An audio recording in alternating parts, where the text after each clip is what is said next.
নমস্কার, কেমন আছেন সবাই? আশা করি সকলে খুব ভালো আছেন। আবারও আপনাদের কাছে হাজির হয়েছি একটি নতুন গল্প নিয়ে। আমার এই ইউটিউব চ্যানেলে আপনারা শেষ যে গল্পটি শুনেছিলেন সেটি ছিল বিভূতিভূষণ বন্দ্যোপাধ্যায়ের লেখা বাটি চচ্চড়ি।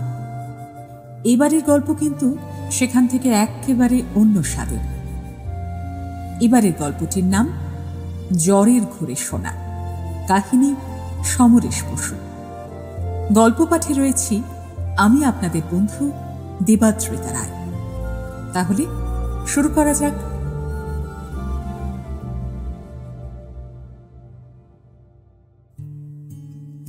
গোগলের শরীর খারাপ। ঘরের মধ্যে খাটের বিছানায় শুয়ে আছে। পাশ ফিরে চোখ বুজে রয়েছে। মাথার বালিশের কাছে রয়েছে শরদিন্দু বন্দ্যোপাধ্যায়ের একটা ছোটদের জন্য লেখা গল্পের বই আর একটা কিশোর পত্রিকা। বাবা ঘণ্টাখানেক আগে অফিসে বেরিয়ে গেছেন। মায়ের এক বান্ধবী এসেছেন, রেখা মাসি। মা তার সঙ্গে বসার ঘরে গল্প করছেন। শরীর কেউ ইচ্ছে করে খারাপ করে না। মার ধারণা গোগল বৃষ্টিতে ভিজে স্কুলে খেলতে গিয়ে ঠান্ডা লাগিয়েছে। ও তার জন্যই জ্বর আর কাশি হয়েছে। অবশ্যই জ্বর বা সর্দি কাশি কোনোটাই এমন কিছু বেশি নয়। জ্বর এখন অল্পই আছে। 4 দিন ও স্কুল কামাই করে শুয়ে রয়েছে। শুয়ে থাকতে আর মোটেই ভালো লাগছে না, কিন্তু মার পড়া বারণ, চুপচাপ শুয়ে বিশ্রাম নিতে হবে। গোগল বুঝেছে সব সত্য 1 সপ্তাহ স্কুলে যাওয়া হবে না। বন্ধুরাও কেউ বাড়ি নেই যে ডেকে নিয়ে এসে গল্প করবে। সবাই এখন স্কুলে গেছে। গোগল মার কথায় বাধ্য ছেলের মতো চোখ বুজে শুয়েছিল। বাড়িতে নতুন কোনো বই বা পত্রিকাও নেই যে পড়বে। মাঝে মাঝে নিচ থেকে গাড়ির হর্নের শব্দ ভেসে আসছে। কোনো গাড়ি আসছে অথবা বেরিয়ে যাচ্ছে। ওদের বিল্ডিং এর সামনে রাস্তা দিয়ে যাওয়া আসা গাড়ির একটু আধটু শব্দ শোনা যায়, আর কিছুই শোনা যাচ্ছে না।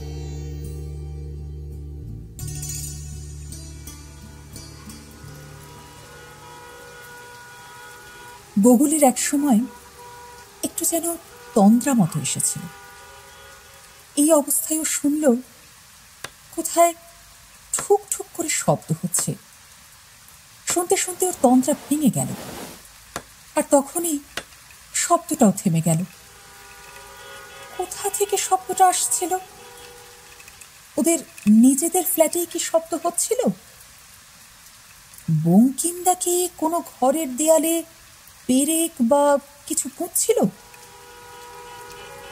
গোগল মিনিট খানেক কান পেতে থাকে, আবার চোখ বুজে অন্য পাশ ফিরে শোয়। তন্দ্রার ঘোরে নয়, হয়তো জ্বরের ঘোরে ভুল শুনছে। ফ্ল্যাটের মধ্যে কোনো ঘরে পেরেক ঠুকলে আরো জোরে শব্দ হয়, কিন্তু ঠুক ঠুক শব্দটা শোনা যাচ্ছিল খুব আস্তে আস্তে। গোগলের মন থেকে ভাবনাটা চলে গেল। আবার একটু তন্দ্রার ঘোর এলো। ওর কানে শব্দও ভেসে এলো। কেউ যেন খুব আস্তে কোথাও করাত ঘুষছে। শুনতে শুনতে আবার ওর তন্দ্রা ভেঙে গেল। কেউ কোথাও করাত চালাচ্ছে।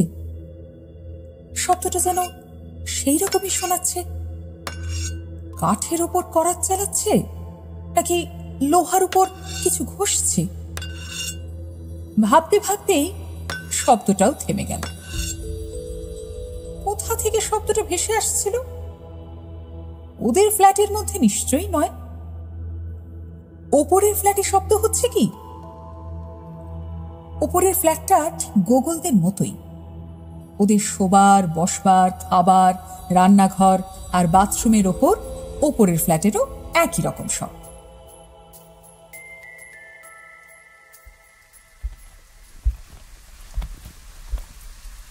বঙ্কিমদা ঘরের মধ্যে ঢুকল। সেই গোগলদের বাড়িতে অনেকদিন আছে, গোগলের জন্মের সময় থেকে। বঙ্কিমদা ওকে রীতিমতো শাসন করে। বাবা মার সেই রকম নির্দেশ আছে। গোগল জিজ্ঞেস করল, বঙ্কিমদা, আমাদের ওপরের ফ্ল্যাটে কোনো কাজ হচ্ছে? বঙ্কিমদা অবাক হয়ে বলল, কি কাজ হবে? আমাদের ওপরে তো টুকাইদের ফ্ল্যাট। গোকুল তা জানে, টুকাই ওর বন্ধু। ওদের ফ্ল্যাটের নাম্বার 62A। টুকাইদের ফ্ল্যাটে কি কোনো কাজ হতে পারে না? গোকুল বলল, টুকাইদের ফ্ল্যাটে বোধহয় কিছু কাজ হচ্ছে। বঙ্কিমদা কাঠের আলমারি খুলে কি যেন বার করে নিয়ে ভুরু কুঁচকে তাকিয়ে বলল, এসব আজে বাজে কথা বকছো? তোমার জ্বরটা বেড়েছে নাকি? গোকুল অবাক হয়ে জিজ্ঞাসা করল, কেন, জ্বর তো বাড়েনি। বঙ্কিমদার যেন বিশ্বাস হলো না। খাটের কাছে এসে গোকুলের কপালে হাত দিয়ে দেখে চোখ কপালে তুলে বলল, কি জ্বর তো বেশ ভালোই রয়েছে, বেড়েছে বলেই মনে হচ্ছে। ওই কারণে তুমি টুকাইদের ফ্ল্যাটে খুটখুট শব্দ শুনতে পাচ্ছ। আরে বাবা, ওদের ফ্ল্যাট তো খালি, কেউ নেই। ওরা কদিনের জন্য কলকাতার বাইরে কোথাও গেছে না। ও তুমি জ্বরের ঘরে এসব শুনছো? জ্বরের ঘরে এরকম অনেক কিছু শোনা যায়। তুমি চুপ করে শুয়ে থাকো দেখিনি। বঙ্কিমদা এই বলে হাসতে হাসতে ঘরের বাইরে চলে গেল। গোকুলের মনে পড়ে গেল, তাই তো টুকাইরা যে ওর মামাতো দিদির বিয়েতে কয়েকদিনের জন্য কৃষ্ণনগর গেছে। তাহলে কি ও ঠুক ঠুক ঘস ঘস কোনো শব্দ শোনেনি? নেহাতে জ্বরের ঘরে ভুল শুনেছে। কথাটা ভাবতেই বেশ স্পষ্ট সেই ঠুকঠুক শব্দ আবার শোনা গেল। হ্যাঁ, যদিও খুব আস্তে শব্দটা হচ্ছে, ঠিক যেন গোকুলের মাথার উপরেই শব্দটা হচ্ছে। এখন তো ও আর তন্দ্রার ঘরে নেই, রীতিমতো চোখ চেয়ে জেগে শুয়ে আছে। কোনো সন্দেহ নেই, শব্দটা হচ্ছে ওর মাথার উপরে ঘরের মেঝে। অথচ টুকাইদের ফ্ল্যাটে কেউ নেই। গোকুল উত্তেজনায় উঠে বসল, আর তৎক্ষণাৎ শব্দটাও বন্ধ হয়ে গেল। কি রে বাবা, যেন ওর তন্দ্রা ভাঙা আর উঠে বসার সঙ্গে ওই শব্দটা হওয়ার একটা যোগ আছে। ও মুখ তুলে তাকালো, সিলিং পাখা বন্ধ করা আছে। তাকিয়ে দেখে বোঝার কিছুই নেই। নিজেরই সন্দেহ লাগছে, সত্যি শব্দটাও শুনছে তো। আবার আচমকা বেশ ভারী কিছু একটা পড়ার শব্দ হলো, কিন্তু শব্দটা এই ঘরের মাথার উপরে মেঝেতে হয়নি। পাশের বা পশ্চিমের ব্যালকনির দিকে ঘরের মেঝেই যেন শব্দটা হলো। বেশ ভারী কিছু যেন হঠাৎ পড়ে গেছে। শব্দটা হলো মাত্র একবার, আর কোনো শব্দ নেই। গোকুল ওপরের দিকে তাকিয়ে বসে রইল। মনেই হচ্ছে না ওপরে কোনো শব্দ হয়েছে। সব কেমন চুপচাপ, কিন্তু শব্দ যে একটা হয়েছে তাতেও কোনো সন্দেহ নেই। গোকুল ওর নিজের কানকে এতটা অবিশ্বাস করতে পারে না। আর সত্যি বলতে কি, এই শব্দের অভিজ্ঞতা ওর ছেলেবেলা থেকেই ভারী গোলমেলে। কাশ্মীরে পেহেলগামে বেড়াতে গিয়ে একটা অদ্ভুত গাড়ির ভেতরে ইঁদুরের ঠুকঠুক শব্দ শুনে কি ভয়ঙ্কর ঘটনাই না ঘটেছিল।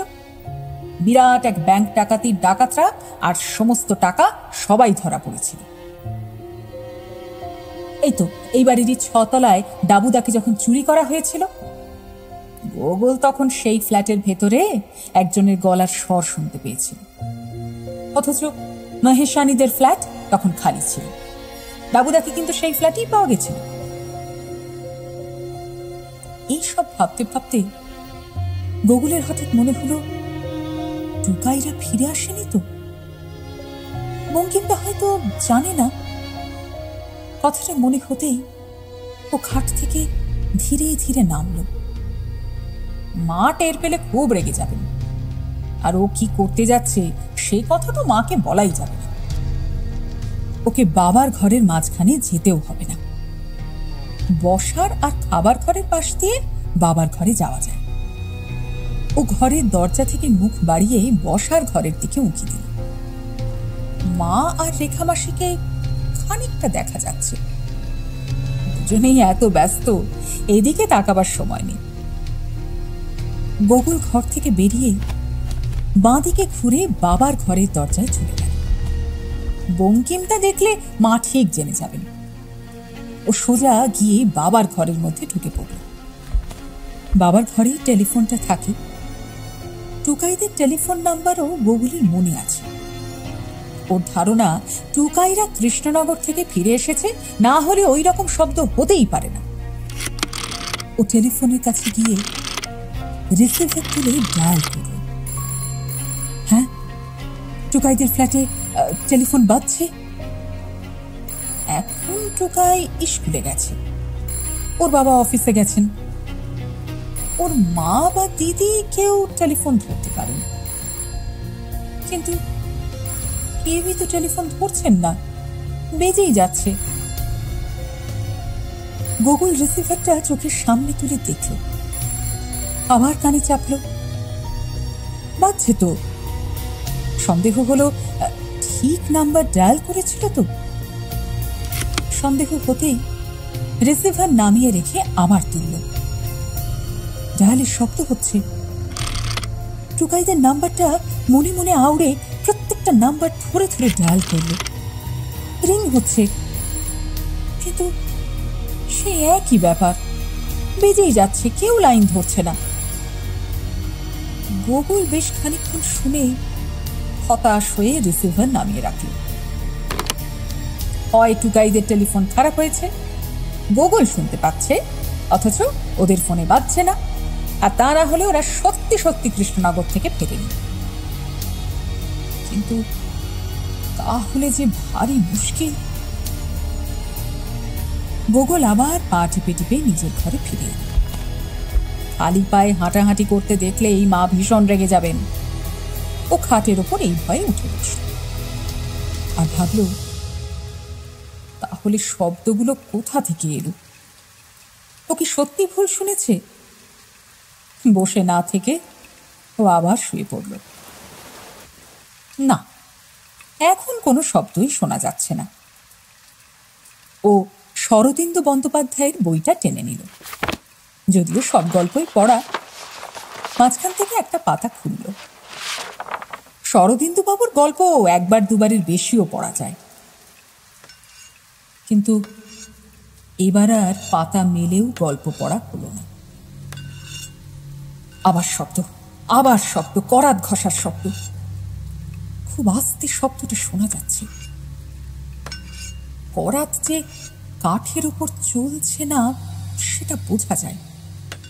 টিন বা লোহার উপরে খুব আলতো চেপে একটা কিছু চালানো হচ্ছে, আর শব্দটা স্পষ্ট ওর মাথার উপরেই হচ্ছে। মিনিট খানিক শব্দটা হলো। হঠাৎ ওপরের মেঝের উপর ঠং করে একটা কিছু পড়ে যেন গড়িয়ে গেল। তারপরে আবার শব্দ বন্ধ, টু শব্দটিও নেই। গোকুল এবার আবার উঠে বসল। এখনো কি ও নিজের কানকে অবিশ্বাস করতে পারবে? এও কি জ্বরের ঘোর? এরপরে ওর ওপরে যাওয়া ছাড়া কি উপায় আছে? ওকে ওপরে গিয়ে দেখতেই হবে যে টুকাইরা আছে কি নেই। না থাকলে শব্দ কেন হচ্ছে বারবার? কারাই বা শব্দ করছে? ইঁদুর ছুঁচোতে কখনো ওই রকম শব্দ করতে পারে না। কিন্তু এরকম জ্বর নিয়ে যদি বা বাবার ঘরে যেতে পেরেছিল, উপরে উঠতে পারবে কি? অবশ্যই দরজা খুললে লিফট, কিন্তু মা যদি দেখতে পান, ও ফ্ল্যাটের বাইরে এক পাও বেরোতে পারবে না। তাছাড়া বেরোতে গিয়ে যদি মাথা ঘুরে পড়ে যায়।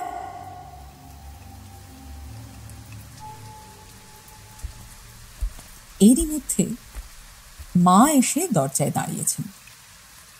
উকি দিয়ে বললেন, কি ব্যাপার গোগল, বসে বসে কি করছো? জ্বর গায়ে তোমাকে আমি শুয়ে থাকতে বলেছি না?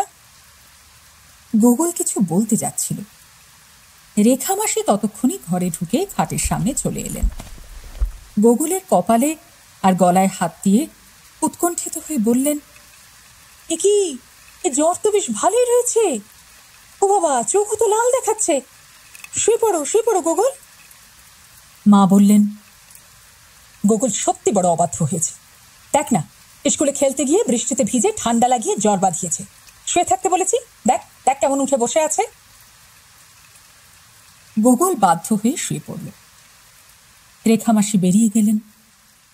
মা রেখামাসিকে বাইরের ঘরের দরজায় এগিয়ে দিতে গেলেন। আর তখনই আবার ঠুকঠুক করে শব্দ শোনা গেল। ও কি জ্বরের ঘরে শব্দ শুনছে? মা, বঙ্কিমদা, কারো কানে কি এরকম হঠাৎ হঠাৎ শব্দ যাচ্ছে না? ভাবতে ভাবতে ঠুকঠুক শব্দ থেমে গেল। গোগল ওপরের দিকে তাকালো, কিন্তু সেই করাত চালাবার শব্দটা শোনা গেল। মা রেখামাসিকে বিদায় দিয়ে ঘরে এলেন। খাটের সামনে গিয়ে গোগলের কপালে হাত দেবার আগেই বললেন, চোখ দেখেই অবস্থা বোঝা যাচ্ছে, সেই আগের মতোই 102 জ্বর রয়েছে। আমি চান করে এসে থার্মোমিটার দিয়ে দেখব, ওষুধও খাওয়াবো।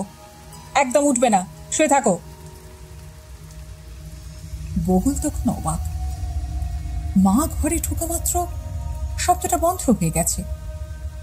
ও কিছু বলতে পারল না। মা যেমনি বেরিয়ে গেলেন, আবার শব্দটা শোনা গেল। শব্দ কি কেবল এই ঘর থেকে শোনা যাচ্ছে? মা বা বঙ্কিমদার কানে কি শব্দটা কিছুতেই যাচ্ছে না? কয়েক মিনিট অপেক্ষা করে গোগল উঠে বসল। খাট থেকে আস্তে আস্তে নামল। বুঝতে পারছে যে ফ্ল্যাটের বাইরে যাওয়া হবে না। বঙ্কিমদা টের পাবে, একটা হইচই লেগে যাবে।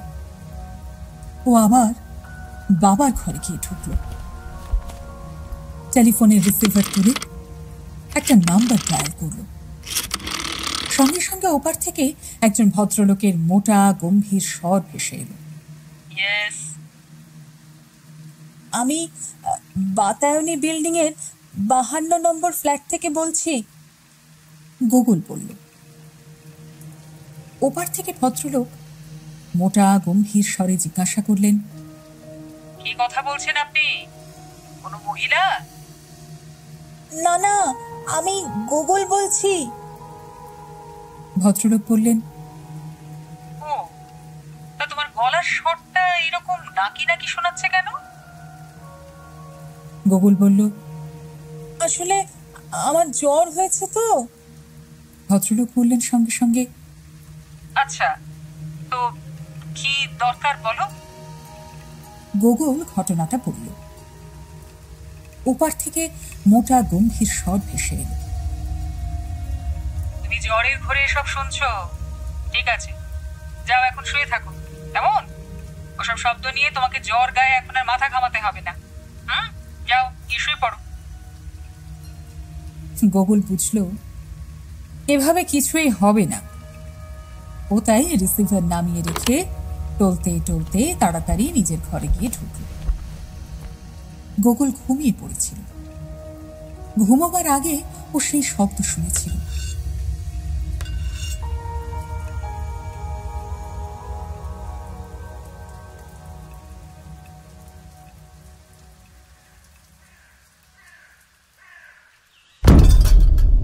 ঘুমটা ভাঙল প্রচন্ড জোরে একটা শব্দ শুনে।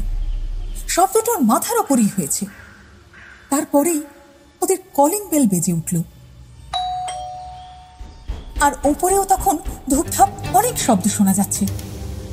ও শুয়ে শুয়ে শুনল বাইরের ঘরে অনেকের গলার স্বর শোনা যাচ্ছে, আর তার মধ্যে রয়েছে টেলিফোনে শোনা সেই গম্ভীর স্বরটিও।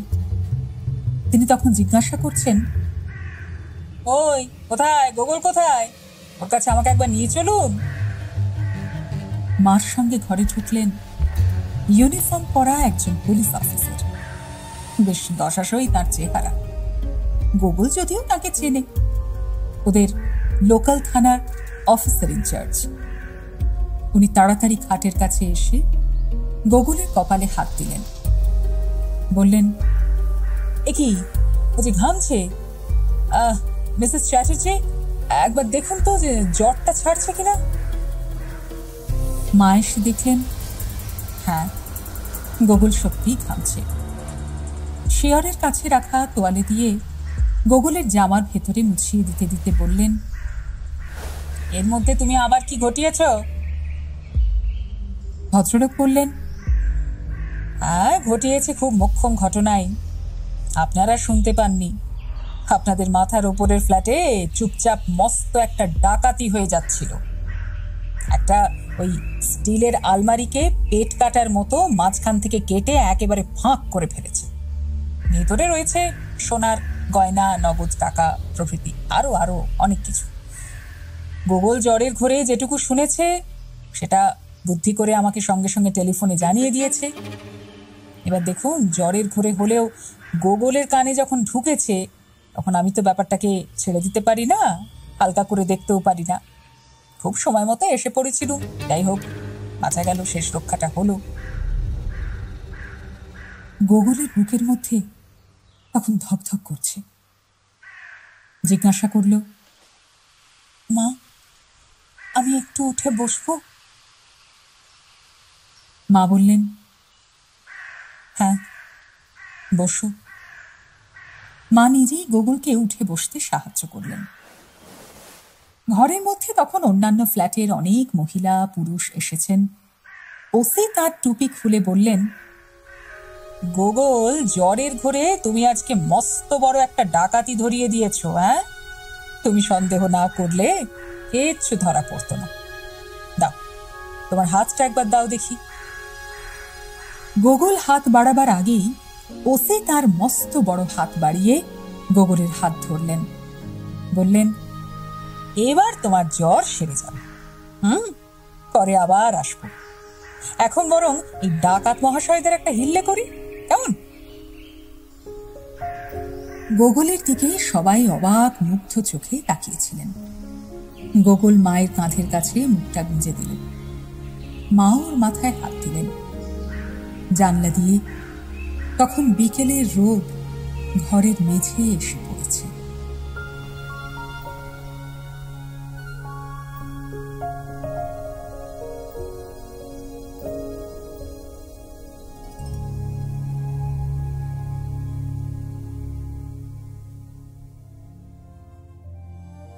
জ্বরের ঘোরে শোনা গল্পটি এখানেই শেষ হল।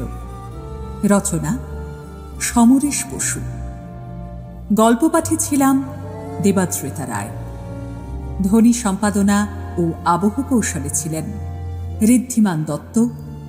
প্রচ্ছদাঙ্কন করেছেন সৌরদীপ অধিকারী। গল্পটি আপনাদের কেমন লাগলো অতি অবশ্যই কমেন্ট বক্সে লিখে জানাবেন।